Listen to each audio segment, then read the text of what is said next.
듣는 사람이 행복한 라디오 최영일의 YTN 뉴스 정면 승부. YTN 뉴스 FM 뉴스 정면 승부 4부 시작합니다. 오늘 스포츠 소식은요, 앞에 위안부 문제 관련해서 이 화해와 치유재단 김태현 이사장 인터뷰가 길어진 관계로 빼도록 하겠습니다. 의견 있으신 분은요, 문자 서비스 샵 0945 의견 보내주시고요. 유료 50원의 유료 문자 이 가격이 있습니다.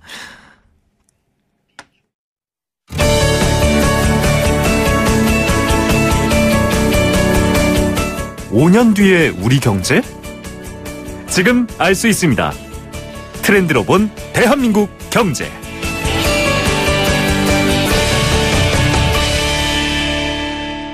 네, 우리 사회의 변화를 경제 트렌드로 짚어보는 트렌드로 본 대한민국 경제 시간인데요. 자, 오늘은 내년도 예산에 관한 이야기를 나눠봅니다. 곽수종 경제평론가 연결하겠습니다. 안녕하세요.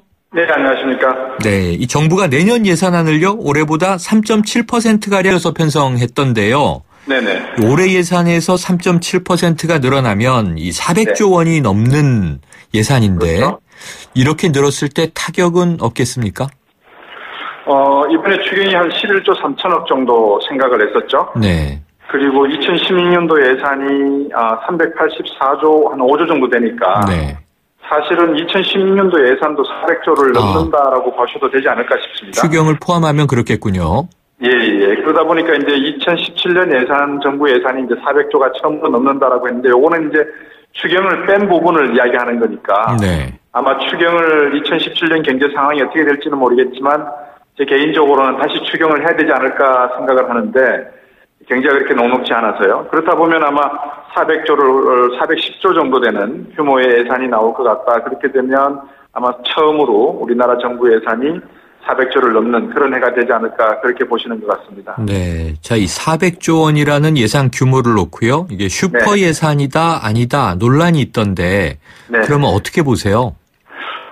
400조 정도 되는 예산 규모가 슈퍼다라고 할 수 있는 그 이유는 두 가지로 볼 수 있겠습니다. 하나는 이제 이 GDP 대비 우리나라 재정 적자 규모, 즉 재정 부채 규모가 어느 정도 되느냐. 네. 두 번째는 또 얼마나 빠르게 우리나라의 재정 부채가 늘어나고 있느냐. 이제 이 두 가지 관점에서 슈퍼 예산이다라고 뭐 생각을 할 수가 있고요.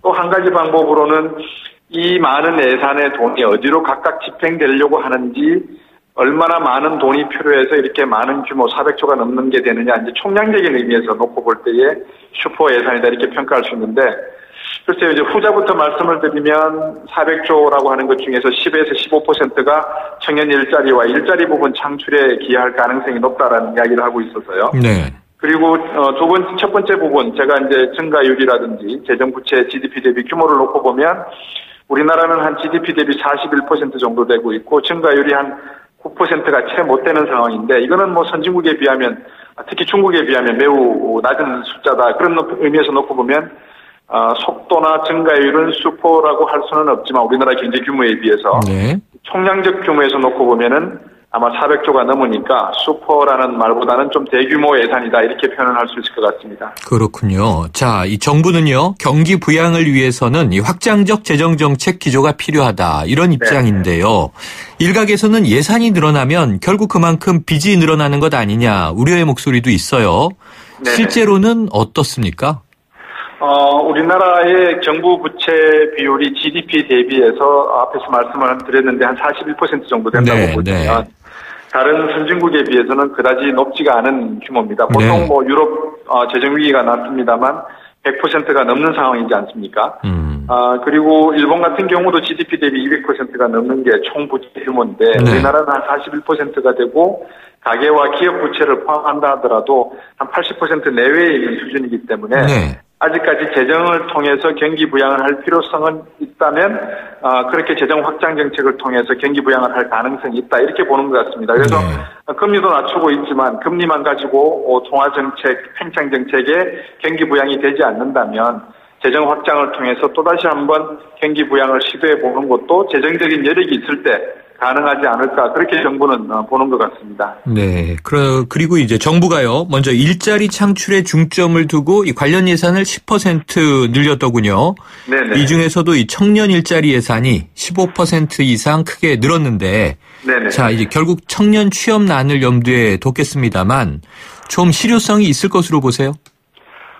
흔히들 이렇게 말씀하시잖아요. 그물을 주기보다는 그물 짜는 방법을 주는 게 낫다라는 표현을 쓰시지 않습니까? 네.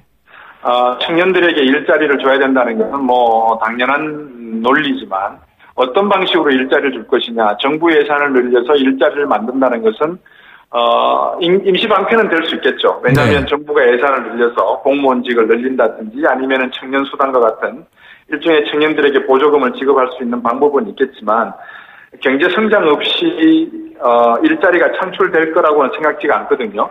저희들이 8에서 10% 정도 경제 성장할 당시와 1997년 외환위기 이후에 8에서 10% 성장률이 반토막이 났을 때, 그리고 2008년 글로벌 경제 위기 이후에 다시 또 4%의 성장 때가 2%로 반토막이 나면서 청년들의 일자리 줄어들고 있는 상황에서 이 성장 없이는 진정한 일자리 창출은 없다.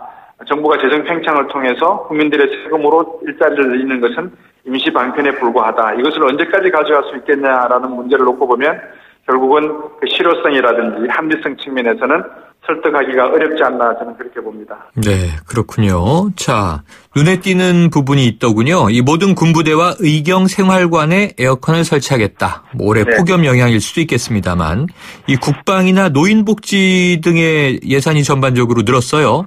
그런데 이 재정 확장도 중요하지만 또 얼마나 효율적으로 그러면 이 편성했느냐 이 대목도 중요할 것 같은데 전체적으로 보시기에 어떠십니까? 국방 예산이 늘어나는 것에 대해서는 안보적 중요성은 더 이상 말할 필요가 없습니다. 하지만 네. 최근에 이제 대통령께서도 창조 경제를 말씀하시면서 알파고와 같은 4차 산업혁명에 대한 중요성도 말씀하셨지 않습니까? 네네. 결국은 이번 예산을 말씀을 하시고 국민을 설득하시면서 수표 예산을 편성하시면서 미래의 우리의 성장에 대한 R&D 쪽이라든지 산업 투자에 대한 말씀보다는 군부대에 에어컨 시설을 늘린다. 이 부분이 뉴스에 화제거리로 나온 것에 대해서 조금은 이 현실성 문제 또 합리성 문제에서 좀 거리가 먼 거 아닌가 싶습니다. 아하. 미국 같은 경우에는 교육 부분의 중요성 그리고 이 알파고와 같은 이런 문제에 있어서 빅데이터에 대한 연구의 필요성을 강조할 수밖에 없는 상황이라면 네. 대학 산업협력 기부에 어느 정도의 기금을 마련할 것이고 어느 정도 투자할 것이다. 이런 내용이 더 강조돼야 되는 것이 아닌가. 네. 그래서 군부대의 병영 생활에 어려움도 있습니다만 그것보다는 교육과 이런 새로운 산업 투자에 더 많은 내용들이 이 언론과 국민들에게 설득되어졌으면 하는 제 개인적인 바람은 있었습니다. 네. 자, 유일호 부총리 겸 기획재정부 장관이요. 국세 수입이 증가하기 때문에 재정 수지와 국가 채무 비율도 개선될 것이다. 이렇게 말했는데요. 좀 어떠세요? 과연 이 사실적인 내용인가요? 아니면 낙관적인 입장입니까? 저도 회사 생활을 해봤는데 네. 회사 제가 100만 원을 받으면 38만 원이 세금으로 나가고 네. 저희 제 손에 떨어지는 게 한 62만 원 정도 그러면 네네. 국세가 늘어난다. 그래서 정부 재정 지출을 늘리는데 부담이 없다라고 부총리께서 말씀하시는 것은 어떤 면에서 보면 월급쟁이들에게 유리한 지급에 네. 유리한 지갑을 더 만들어 놓겠다는 말씀같이 들려서 그러게요. 국세가 늘어난 것 중에 여러 가지가 있죠. 담배세가 네네, 그렇죠. 늘어났죠. 이런 부분에 대해서 야당도 이야기를 하고 있습니다만 국세가 늘어난 것이 있으면 소비 진작을 원한다면 되려 이런 부분을 낮춰서 국민들에게 더 많은 지갑의 두께를 갖도록 하는 것도 한 방편일 건데 이 부분에 대해서 너무 정부가 좀 가볍게 여기시는 부분은 없지 네. 않을까 조심스럽게 한번 이야기하고 싶습니다. 그렇죠. 국세 수입이 증가한다. 이런 발언은 결국 이 세금 내는 우리들이 더 네. 쥐어짜야 된다. 이렇게 느낄 수가 있는데 안타까움이 있네요. 오늘 말씀 여기까지 듣죠. 고맙습니다. 네, 감사합니다. 지금까지 곽수종 경제평론가였습니다.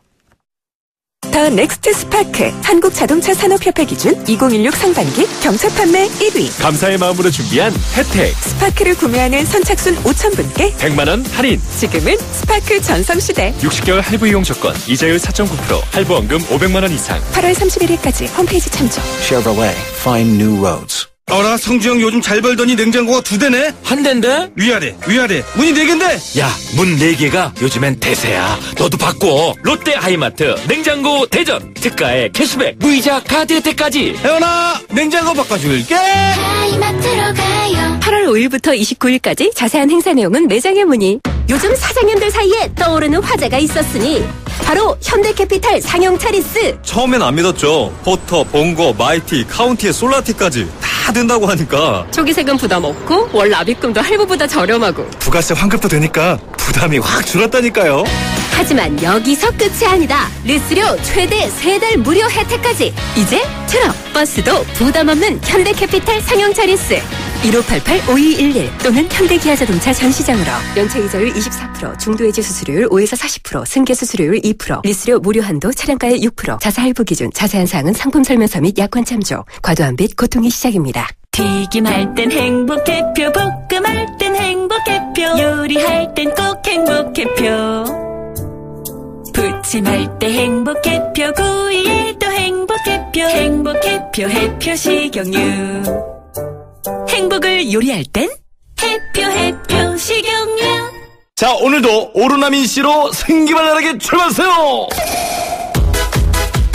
머리부터 발끝까지 오르나민 씨, 생기 오르나민 씨, 발랄 오르나민 씨, 생기 발랄, 건강하고 활기차게 오르나민 씨, 생기 발랄 오르나민 씨, 오르나민 씨, 생기 발랄 컴온. 네, 앞서 화이치유재단 김태현 이사장과 인터뷰 내용 듣고 참 많은 분들이 문자 메시지로 의견 주셨습니다.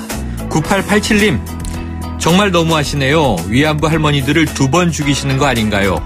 자, 3496님, 위안부 할머니들께 너무 죄송합니다. 누구를 위한 화해입니까? 1억 받고 떨어지라는 발언 같아서 분통이 터집니다. 여러 의견들이 있습니다. 자, 내일은요, 화이치유재단 측과 반대 입장 들어보는 시간 마련하도록 하겠습니다. YTN 뉴스 FM 뉴스 정면 승부, 오늘 준비한 내용 여기까지고요. 지금까지 프로듀서 박준범, 작가 홍기 강현지, 엔지니어 안홍진 김경수, 진행의 최영일이었습니다. 내일 뵙겠습니다.